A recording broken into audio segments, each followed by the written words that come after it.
दोस्तों नमस्कार, जय हिंद जय भारत। नाम रमेश सिंह, ठगी पीड़ितों की आवाज़ संगठन का संस्थापक और राष्ट्रीय अध्यक्ष। आज फिर मैं आप लोगों के बीच में उपस्थित हुआ हूं। दोस्तों, आप लोगों के बीच में उपस्थित हुआ हूं और कुछ लेटेस्ट जानकारी आ रही है।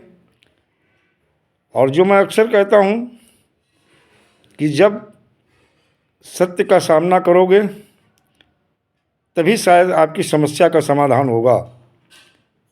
मैंने कई बार कहा है कि लोगों से कि अंधभक्ति छोड़ दो, क्योंकि अंधभक्ति आपको आपकी मंजिल तक पहुंचा सकती है और ना आपको आपका भुगतान दिला सकती है, बल्कि अंधभक्ति हमेशा, भक्ति करो अच्छी बात है, अंधभक्ति हमेशा आपको नुकसान पहुंचाती है। और ये शायद अभी भी बहुत सारे अभिकर्ता साथियों की समझ में नहीं आ रहा है, लेकिन मैंने कहा था कि समय के घर में बहुत सारी ऐसी चीज़ें हैं और जो अब निकल के सामने आना शुरू हो गई हैं। दोस्तों, देखा जाए कि एक खबर, लेटेस्ट जो खबर आ रही है वो बदायूं से है। लेकिन इससे पहले मैं आप लोगों से अनुरोध करूंगा, जिन लोगों ने अभी तक हमारे चैनल को सब्सक्राइब नहीं किया है, चैनल को सब्सक्राइब कर लें और लाइक करें और कमेंट करें और ज़्यादा से ज़्यादा शेयर करें। दोस्तों, ये बदायूं से है। चिटफंड कंपनी के शाखा प्रबंधक हुए 3 लोगों पर धोखाधड़ी का मुकदमा पंजीकृत हो गया है। और बताते हैं, बदायूं सिविल लाइंस थाना पुलिस ने कोर्ट के आदेश पर एक चिटफंड कंपनी के शाखा प्रबंधक और एजेंट समेत 3 लोगों के खिलाफ धोखाधड़ी के तहत एफआईआर दर्ज कर ली है। एजेंट और शाखा प्रबंधक ने अलग अलग व्यक्तियों के साथ धोखा किया। 5 साल तक उनका पैसा जमा करवाया गया और जब रुपया लौटाने की बारी आई तो आरोपी ने उन्हें धोखा दे दिया, क्योंकि जैसे रुपया लौटाने की बारी आई कंपनी ने शटर को डाउन किया। जो अक्सर होता है वही हुआ और कहीं ना कहीं पीड़ित जमाकर्ताओं का जैसे बात करते रहे, पैसा मिल जाएगा ऐसा बोलते रहे और बाद में जो है उन्होंने कोई भुगतान नहीं दिया। मजबूर में होकर के थाने गया, लेकिन जब थाने में ऐसे एफआईआर नहीं लगी तो न्यायालय द्वारा 156(3) के तहत मुकदमा पंजीकृत करा दिया। झाग थाना क्षेत्र के गांव थलिया नगमा निवासी तसव्वर का कहना है कि वह बाइक एजेंसी में सफाई कर्मचारी है। ग्राम बुधवाई निवासी आरिफ की उनके गांव में रिश्तेदारी है। आरिफ ने उनकी जान पहचान हो गई थी। करीब 6.5 साल पहले आरिफ ने कहा कि वह आईसीएल कंपनी में एजेंट हैं और तुम्हें केवल 600 रुपये प्रतिमाह जमा करना होगा। 5 साल तक कुछ 30,000 रुपये होंगे और 5 साल बाद कंपनी आपको 50,000 रुपया लौटाएगी। ये कंपनी की स्कीम और योजना थी जो उन्होंने बताया।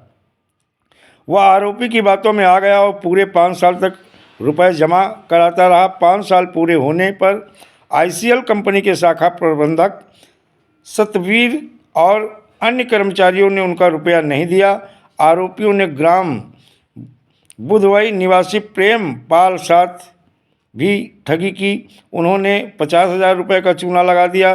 दोनों ने आरोपी के खिलाफ न्यायालय में परिवाद दायर कराया था। थाना पुलिस ने न्यायालय के आदेश पर आरोपियों के खिलाफ एफआईआर दर्ज कर ली है और एफआईआर दर्ज करने के बाद में उनके खिलाफ विधि सम्मत तरीके से कार्रवाई शुरू कर दी गई है।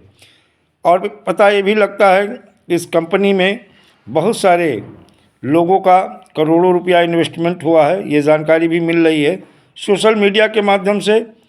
दोस्तों, ये समस्याएं तो आएंगी। हम इसीलिए कहते हैं सत्य परेशान हो सकता है लेकिन पराजित नहीं। सत्य का अगर आप सामना करोगे तो विजय मिलेगी, लेकिन अगर आप सत्य से मुँह छुपाते रहोगे, मीठी चुपड़ी बातों में लोगों के आते रहोगे, तो ये परिणाम तो उत्तर प्रदेश में ये सिलसिला शुरू हो गया है। अभिकर्ता के खिलाफ मुकदमा पंजीकृत हो रहा है, ब्रांच मैनेजरों के खिलाफ मुकदमा पंजीकृत हो रहा। अगर अभी भी बात समझ में नहीं आ रही है तो आपका कब नंबर आएगा इसका आप इंतज़ार करिए।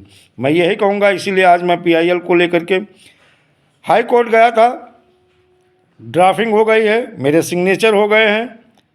कुछ डॉक्यूमेंट्स मैंने और मंगाए हैं जो लगने हैं, तो इसलिए पीआईएल में थोड़ा विलम्ब अभी जरूर हो रहा है, लेकिन सोमवार को अभिकर्ता सुरक्षा को लेकर, भुगतान को लेकर के पीआईएल दाखिल हो जाएगी।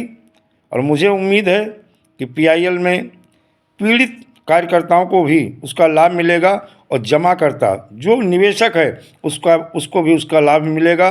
और लाभ ही नहीं, ये निश्चित है कि भुगतान कोई ठग कंपनी या क्रेडिट कोऑपरेटिव सोसाइटी हो, भुगतान तो अब सरकार को करना ही होगा, क्योंकि सरकार के पास अब कोई दूसरा मार्ग नहीं बचा है।